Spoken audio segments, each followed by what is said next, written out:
नमस्कार दोस्तों, माय से बेसिक क्लास में आपका स्वागत है। अध्याय 2, क्या हमारे आसपास के पदार्थ शुद्ध हैं, भाग 3, कक्षा 9। तो चलिए इस भाग में हम क्या क्या पढ़ेंगे इसे एक बार देख लेते हैं। विलयन के प्रकार। विलयन दो प्रकार के होते हैं, संतृप्त विलयन, असंतृप्त विलयन, ये पढ़ेंगे। और आगे है इसमें विलयन की सांद्रता के बारे में पढ़ेंगे। इसके ऊपर सवाल आते हैं कि विलयन की सांद्रता का परिकलन कीजिए। सवाल और भी तरह के आते हैं, उस सवालों को लिख के आपको समझाया जाएगा। तो चलिए शुरू करते हैं। संतृप्त विलयन दिए गए निश्चित ताप पर यदि विलयन में विलय पदार्थ नहीं घुलते, जैसे विलयन दो चीज से मिलकर बना होता है, एक विलायक और एक विलय। ठीक है, विलय में आ जाता है चीनी आपका, ठीक है, और इसमें आता है जल। आप एक बीकर में,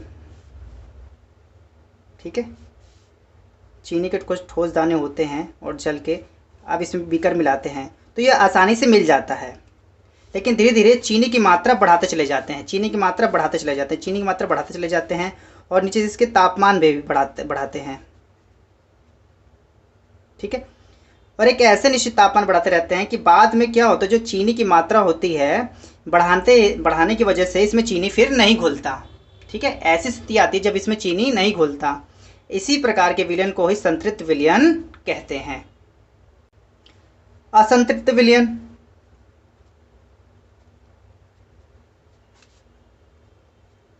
विलयन ठीक इसी का उल्टा।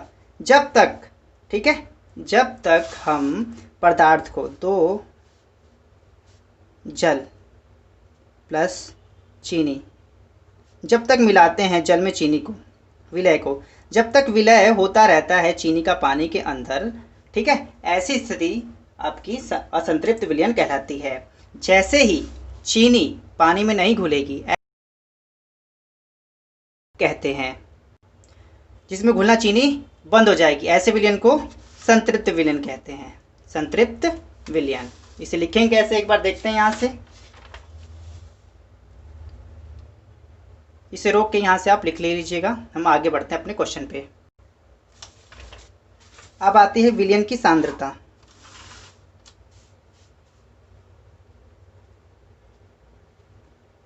विलयन की सांद्रता।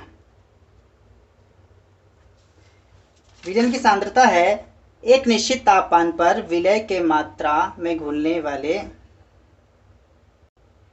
एक निश्चित तापमान पर विलायक की मात्रा में घुले हुए विलय पदार्थ की मात्रा को विलयन की सांद्रता कहते हैं।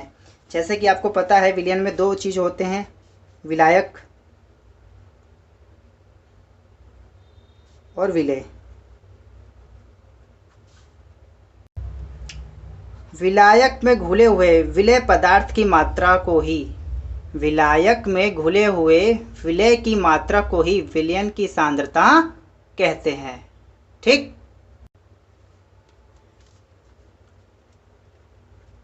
विलयन की सांद्रता ज्ञात करने के सूत्र।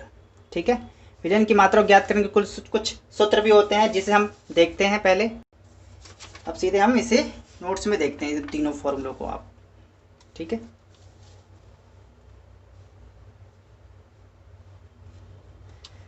तो द्रव्यमान, विलयन के द्रव्यमान प्रतिशत कैसे निकालेंगे। सबसे पहले लिखेंगे विलय पदार्थ का द्रव्यमान बटे में विलयन का द्रव्यमान गुणे में 100।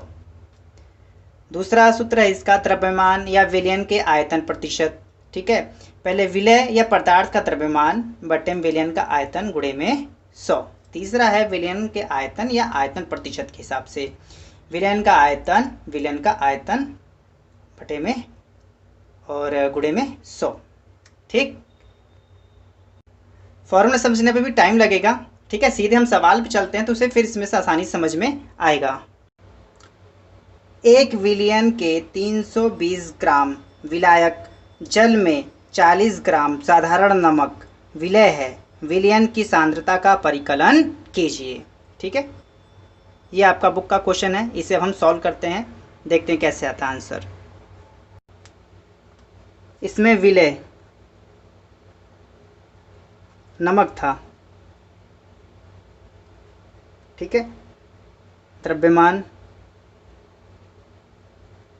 40 ग्राम, ठीक है, और विलायक जल, और जिसका द्रव्यमान दिया था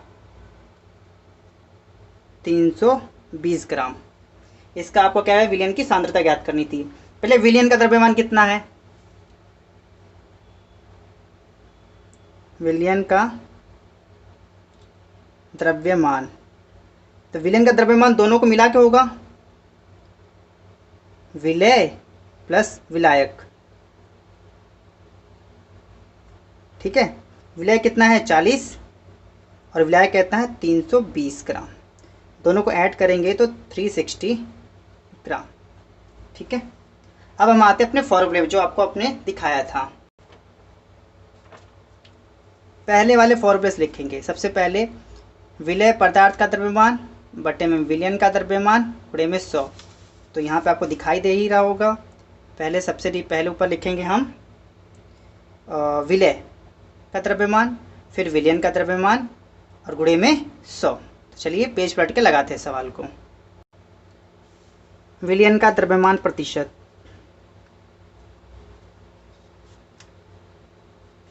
का 1 मिनट,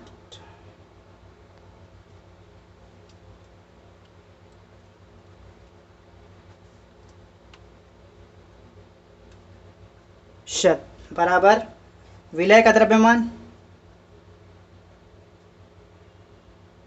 विलय का द्रव्यमान बटे में विलयन,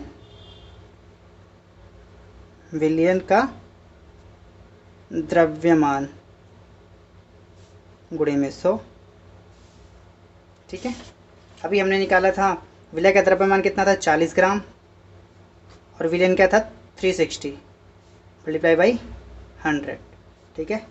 इसे काट देंगे, 4 9 36 9 आ जाएगा, ठीक है। 100 बटे 9 बराबर 11.1%। ये विलयन की सांद्रता है। अब अगले क्वेश्चन की तरफ चलते हैं जो कि बुक से ही है। एक संतृप्त विलयन बनाने के लिए 36 ग्राम सोडियम क्लोराइड के 100 ग्राम जल में 293 केल्विन पर घोला जाता है। इस तापमान पर इसकी सांद्रता प्राप्त करें। क्या सांद्रता प्राप्त करें? विलय, अब की बार क्या है, इसमें भी नमक, सोडियम क्लोराइड बोला है तो NaCl, ठीक है। कितना था 36 ग्राम। जबकि विलायक जल, जल ही बोला है H2O, कितने ग्राम है 100 ग्राम, ठीक है, जो कि क्वेश्चन में दिया हुआ था। अब इसकी सांद्रता ज्ञात करनी है। विलयन का द्रव्यमान, सबसे पहले विलयन का द्रव्यमान ज्ञात करेंगे। विलयन का द्रव्यमान, विलयन का द्रव्यमान मतलब विलय और विलायक दोनों को मिलाएंगे, ठीक है। अब की बार डायरेक्टली कर देते हैं, विलय प्लस विलायक, ठीक है। विलय कितना है 36, विलायक कितना है 100, इन दोनों को ऐड कर देंगे 136 ग्राम। विलयन का द्रव्यमान आपको पता है अब सूत्र, ठीक है, विलय बटे विलयन, ठीक है। विलयन का द्रव्यमान की सांद्रता, विलयन के द्रव्यमान की सांद्रता, ठीक है, विलय बटे में विलयन मल्टीप्लाई बाई 100, ठीक है। इसको सॉल्व करेंगे तो 6.47%, ठीक। तो ये कुछ न्यूमेरिकल्स थे, ठीक है। इसके थोड़े फॉर्मूले नए नए हैं, इस वजह से थोड़े से ये अजीब से लग सकते हैं, लेकिन जैसे हम इसके सवाल पे आते हैं तो फॉर्मूले प्रॉपरली हमें समझ में आ जाते हैं। तो आज की वीडियो में इतना ही, और हम आगे पढ़ेंगे, ठीक है, वास्तविक विलयन, कोलाइड विलयन, निलंबन के बारे में, ठीक है, टिंडल प्रभाव के बारे में पढ़ेंगे। ठीक है। और आज जो मैंने आपके नोट्स नहीं बताया ना, नोट्स दिखा देते हैं लास्ट में आपको, ठीक है। यहाँ से इसे आप वीडियो को रोक के डाउनलोड कर सकते हैं। डाउनलोड तो नहीं करेंगे, नोट ही करेंगे पेन कॉपी से, ठीक है। यहाँ से फिर अगली वीडियो में मिलेंगे, ठीक है, जिसमें हम बात करेंगे वास्तविक विलयन, कोलाइड विलयन, निलंबन के बारे में। आज के लिए इतना ही, तब तक के लिए देखते रहिए माय सीबीएसई क्लास। धन्यवाद।